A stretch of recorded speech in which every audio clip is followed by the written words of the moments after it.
Assalamualaikum warahmatullahi wabarakatuh. Selamat sore teman-teman penyimak ya, penonton channel YouTube Rumah Rengganis. Nah, kali ini senang sekali baru saja kami diskusi bersama Nimade Purnamasari ya.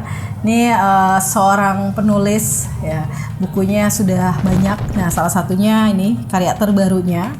Tadi kami baru saja mendiskusikan soal lokalitas dalam karya sastra dan cukup asik ya obrolannya. Jadi pertama saya ingin memulai dari Purnama. Nah, sekarang kamu kegiatannya apa? Coba kasih tahu ke teman-teman. Selain menulis dan juga bekerja di Bentara Budaya ya, keliling ke berbagai daerah untuk mengamati komunitas-komunitas sastra. Saya kira lagi riset kecil-kecilan nih kayaknya Purnama. Ya, memata-matai. Memata-matai. Gimana Pur? Kegiatan apa nih? Ya, kegiatan rutin, main, jalan-jalan, ketemu teman-teman. Sesekali ngurus Bentara Budaya. Gitu. Jadi kayak aku di Jogja itu kayaknya udah 3 tahunan ya. Jadi nggak kerasa waktu dan aku pikir 3 tahun yang berharga karena aku bisa ketemu banyak teman, bisa main, bisa jalan-jalan dan itu membuat aku menyadari kalau kaya banget ya. Apa tuh? Dunia kreatif kita itu makin bertumbuh, makin berkembang. Betul. Nah, Purnama ini sebelumnya di Bali ya, asli orang Bali, kemudian hijrah ke Jakarta di tahun 2013 melanjutkan studi di Universitas Indonesia, sebelumnya di Udayana, kemudian di Jakarta mungkin selang 6 tahun 7 tahun ya. Kemudian sekarang hijrah kembali ke Yogyakarta. Nah, ini pasti ada satu hal yang menarik di kacamata Purnama gitu yang membedakan seperti apa sih perkembangan kota dan dari fase-fase tertentu, khususnya misalnya di sastra. Ya, dulu waktu masih tinggal di Bali, aku membayangkan Jakarta itu pusat. Jadi kayak kalau kamu udah masuk Jakarta itu ibarat kamu sudah masuk lingkaran penting, lingkaran utama dari ekosistem sastra gitu kan. Ternyata tidak. Karena alasannya kenapa tuh? Ya, aku baru tahu Jakarta itu nggak tunggal. Jadi dia ternyata punya semacam persebaran titik-titik yang masing-masing punya pengaruh dalam dunia sastra kita gitu ya. Kalau mungkin Teknisa pasti tahu dong, dulu ada tim yang menjadi lokus. Terus ada kalau agak ke selatan sedikit teman-teman Salihara. Terus atau agak masuk ke kampus-kampus, mereka juga punya lokus-lokus sendiri gitu kan. Media, mereka juga punya peran sendiri. Jadi yang kita bayangkan Jakarta itu pusat satu-satunya gitu, sebenarnya keliru ya. Dan ternyata di Jakarta sendiri itu ada disparitas kan. Apa yang disebut sebagai sastra Indonesia ternyata bersisian dan beririsan gitu ya dengan sastra Betawi itu sendiri. Dan kita tahu kalau itu perjalanan antara kedua ragam ini tuh nggak sama dan sebangun gitu loh. Selalu ada yang lebih menonjol, tapi ada juga yang tidak menonjol. Ya, salah satunya contohnya gitu, cara kita untuk melihat. Tapi dari Jakarta itu sendiri, apakah menginspirasi ya dalam kekaryaan Purnama sendiri gitu? Ya pastilah ya. Dan proses kreatif di tahun itu kamu menghasilkan buku apa? Waktu itu Kalamata? Enggak, puisi malah. Puisi ya. Banyak puisi yang tema-temanya. Kuatrin itu ya. Kawitan. Terus tema-temanya soal pengalaman di Jakarta atau di kota-kota lain. Dan aku kira dengan caranya sendiri Jakarta memberikan aku tema yang memperkaya puisi-puisiku kemudian. Puisi-puisi Kawitan ini menjadi salah satu puisi pemenang di Dewan Kesenian Jakarta dan juga di puisi HPI ya. HPI yang lain lagi. Sebelumnya lagi. Itu proses. Wah, produktif banget ya kamu. Berarti kurang lebih udah punya berapa buku nih, Pur? 4 ya. 2 puisi, 2 novel ya. Iya, betul. Apa yang sebelumnya judulnya yang di HPI? Bali Borneo itu lebih cerita tentang Bali sih. Wah, aku belum punya tuh. Masa belum punya? Iya, belum ada. Itu adanya yang kawitan itu. Nah, bicara soal tadi ya, diskusi tadi, mungkin kalau teman-teman yang hadir tadi sempat menyimak gitu, bagaimana pandangan Purnama terhadap ide-ide lokalitas dalam karya sastra. Mungkin bisa diulas sedikit lagi untuk teman-teman yang mendengarkan. Ini karena pendengarnya lumayan banyak Purnama di channel YouTube Rumah Rengganis. Dan mereka kadang nunggu-nunggu, kadang ngasih masukan juga, kapan mau ngundang pemain teater, Kanisa kapan mau ngundang perupa gitu-gitu. Nanti ya kita agendakan. Nah, ini menarik, bicara soal lokalitas dalam karya sastra. Coba kamu ulas sedikit pandanganmu terhadap isu itu yang saya kira ini memang bukan barang baru gitu ya. Lokalitas dalam karya sastra tuh udah banyak disinggung, bahkan misalnya beberapa penulis balai pustaka juga sudah melakukan itu. Bagaimana mereka menguatkan nafas-nafas kekaryaan itu dari tradisi lokal, adat istiadat yang saat itu mungkin masih jadi persoalan yang tidak muncul gitu ya. Nah, gimana? Ya, aku pikir tema lokalitas ini nggak lepas dari persoalan identitas ya, karena seolah-olah kita berasal dari sebuah wilayah tertentu dan seyogianya menulis tentang budaya atau tempat di mana kita tinggal atau kita berasal gitu. Dan mereka yang berasal dari luar wilayah itu kurang sahih untuk menuliskan budaya tersebut atau tempat tersebut. Jadi ini sebenarnya ya aku kira program identitas ya. Dan bagiku nggak masalah siapa yang mau menuliskan lokalitas itu sepanjang dia menawarkan kemungkinan kita untuk melihat kebudayaan atau melihat tempat dengan cara yang berbeda, cara yang bagus, tidak bias gitu ya. Tidak membawa cara pandang sebagaimana kaum etnografer dulu dari luar, terutama ketika masuk ke berbagai wilayah di Indonesia, mereka membawa bias-bias cara pandang mereka untuk menilai tempat atau budaya yang mereka datangi. Nah, artinya ya sedapat mungkin kita menghindari itu.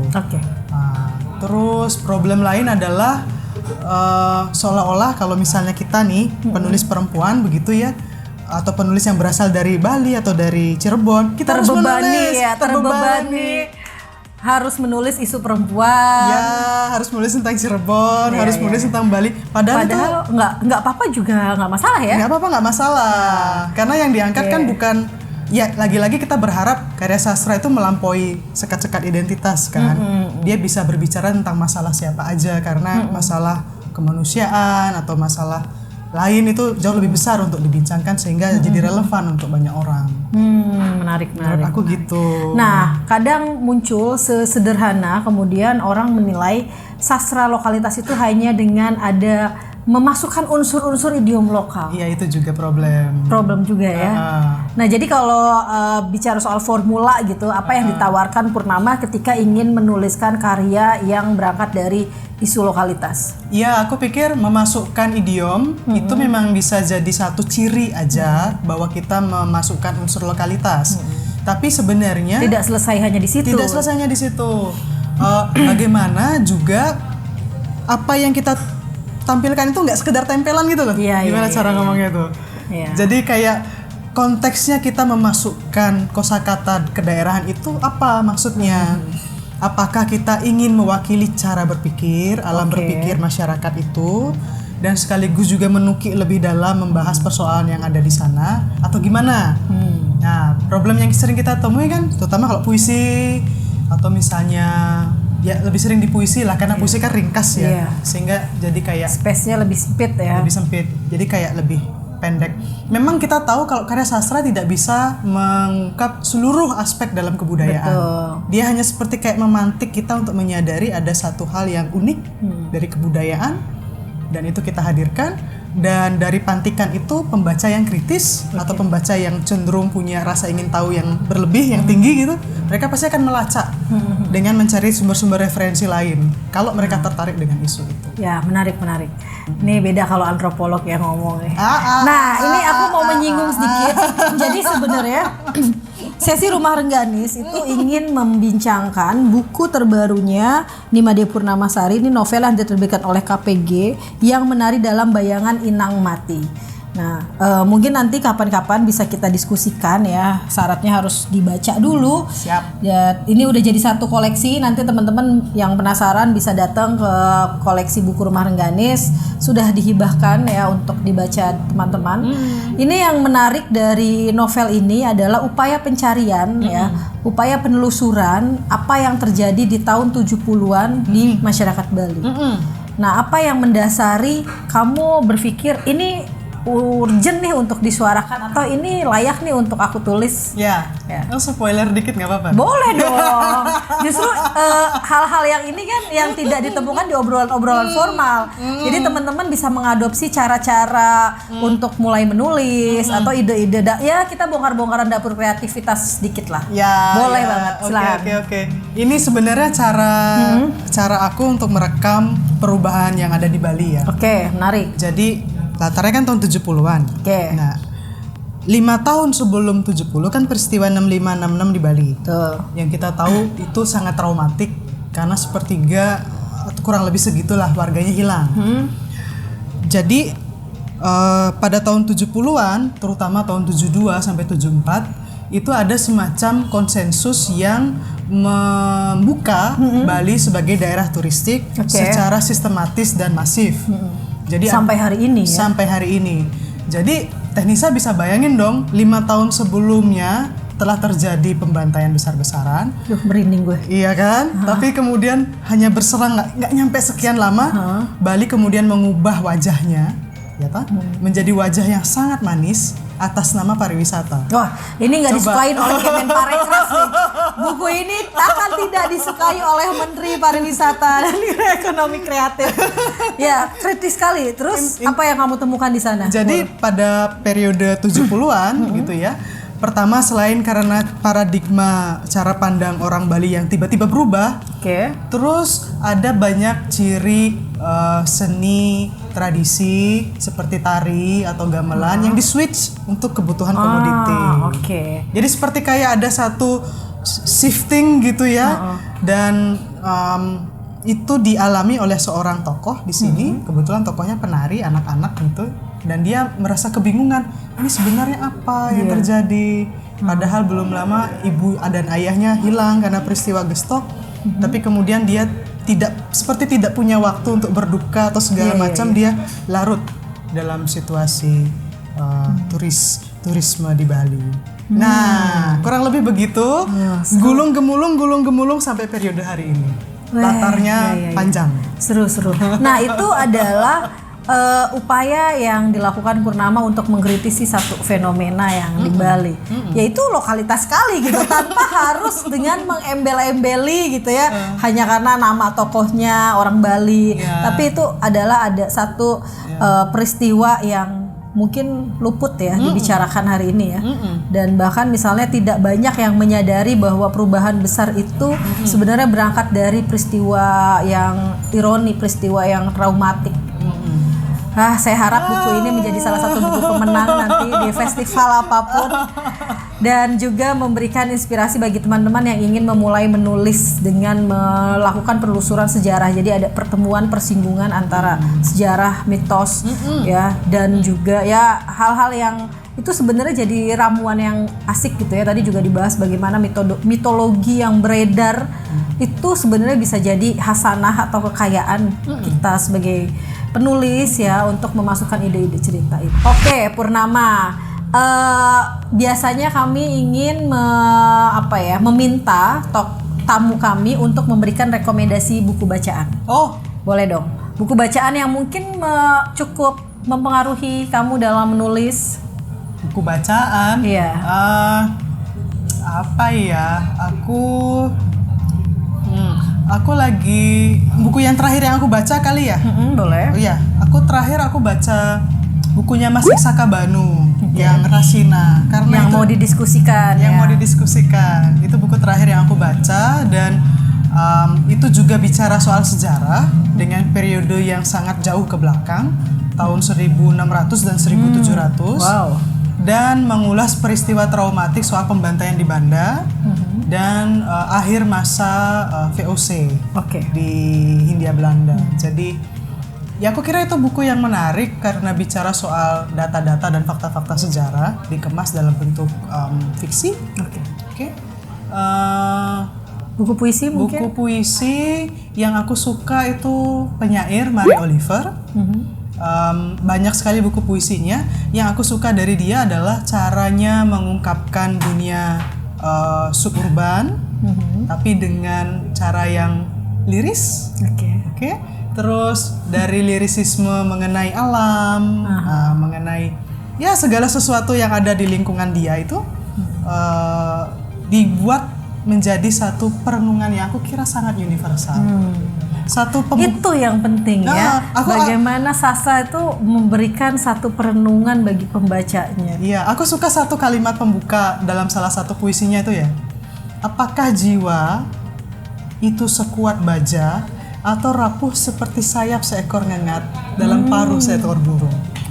Jadi kayak dia membangun kontradiksi tentang jiwa manusia hidup antara yang kuat dan rapuh.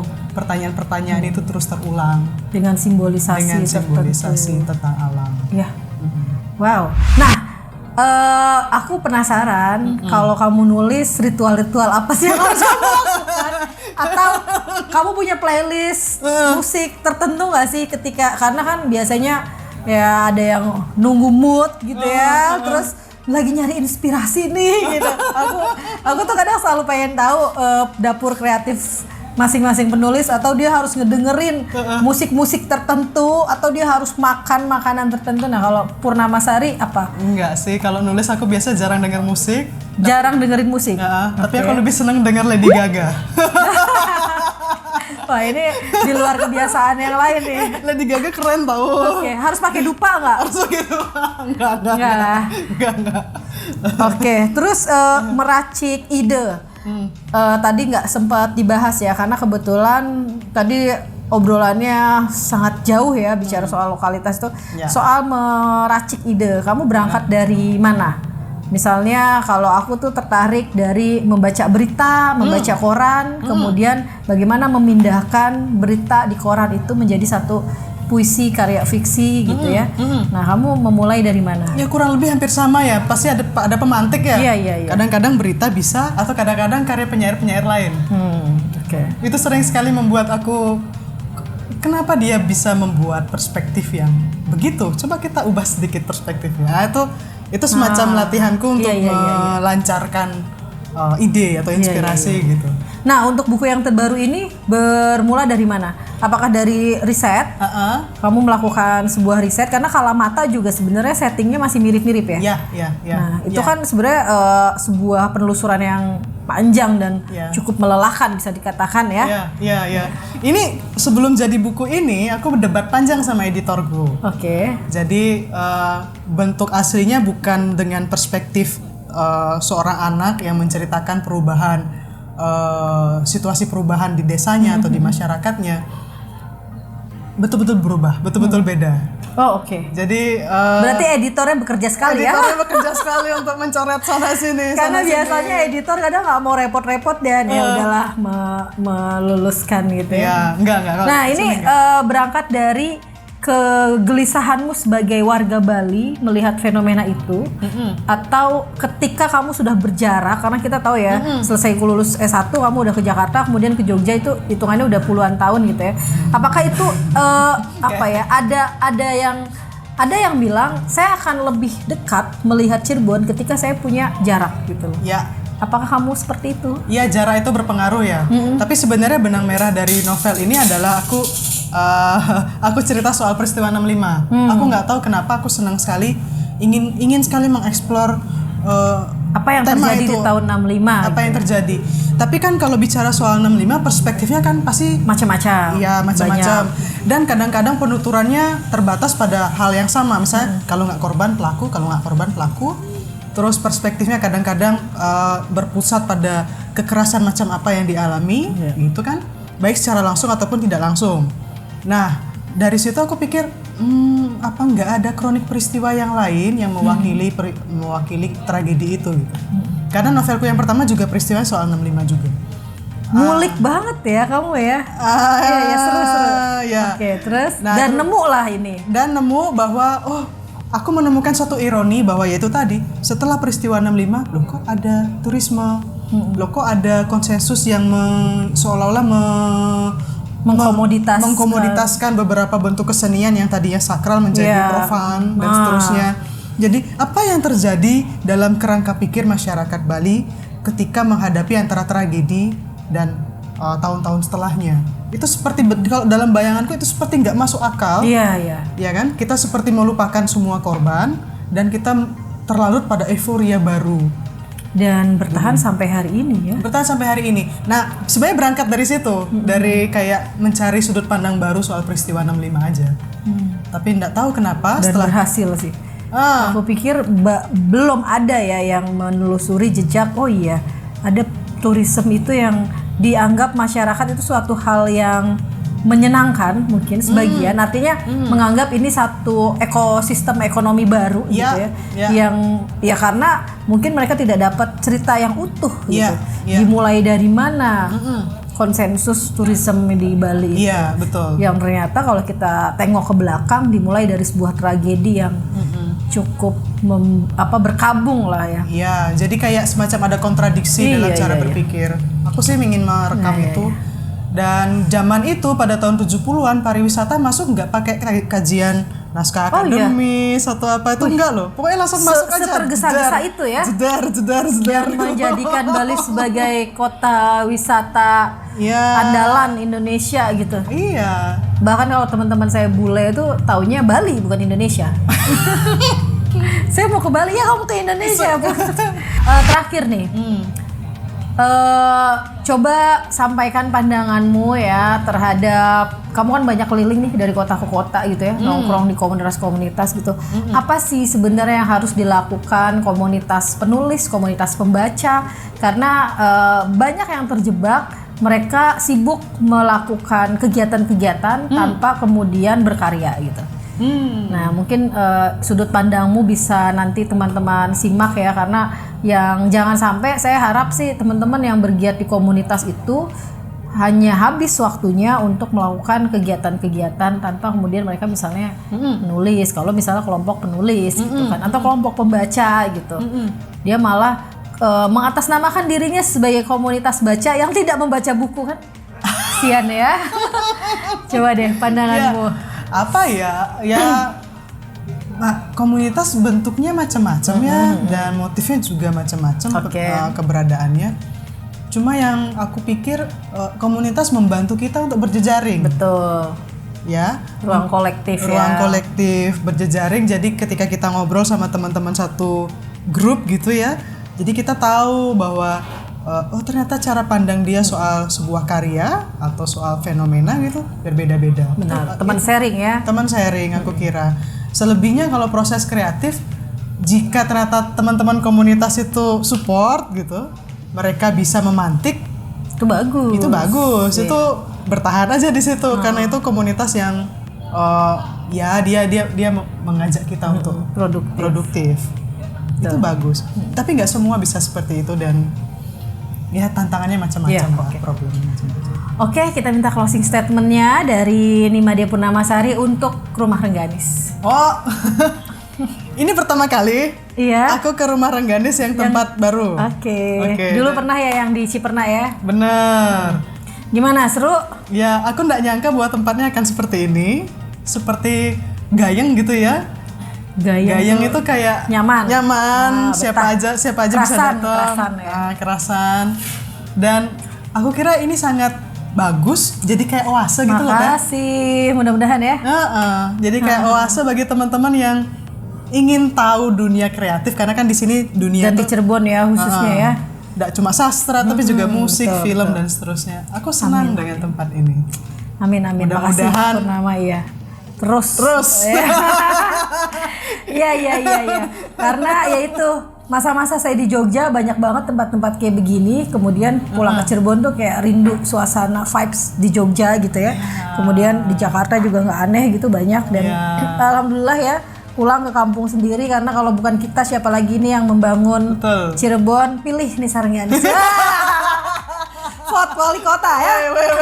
Oke. terima kasih teman-teman. Seru banget perbincangan singkat ini. Nanti semoga ada silaturahmi lagi. Nih Madia Purnamasari. Oke, saya tutup. Jangan lupa subscribe, love and share ya. Like and share channel YouTube Rumah Rengganis. Nantikan obrolan-obrolan seru lainnya, tamu-tamu Rumah Rengganis lainnya. Assalamualaikum warahmatullahi wabarakatuh. Sip, makasih Tenisa. Aku belum difoto di belakang kamera dong biar kelihatan lagi ngonten.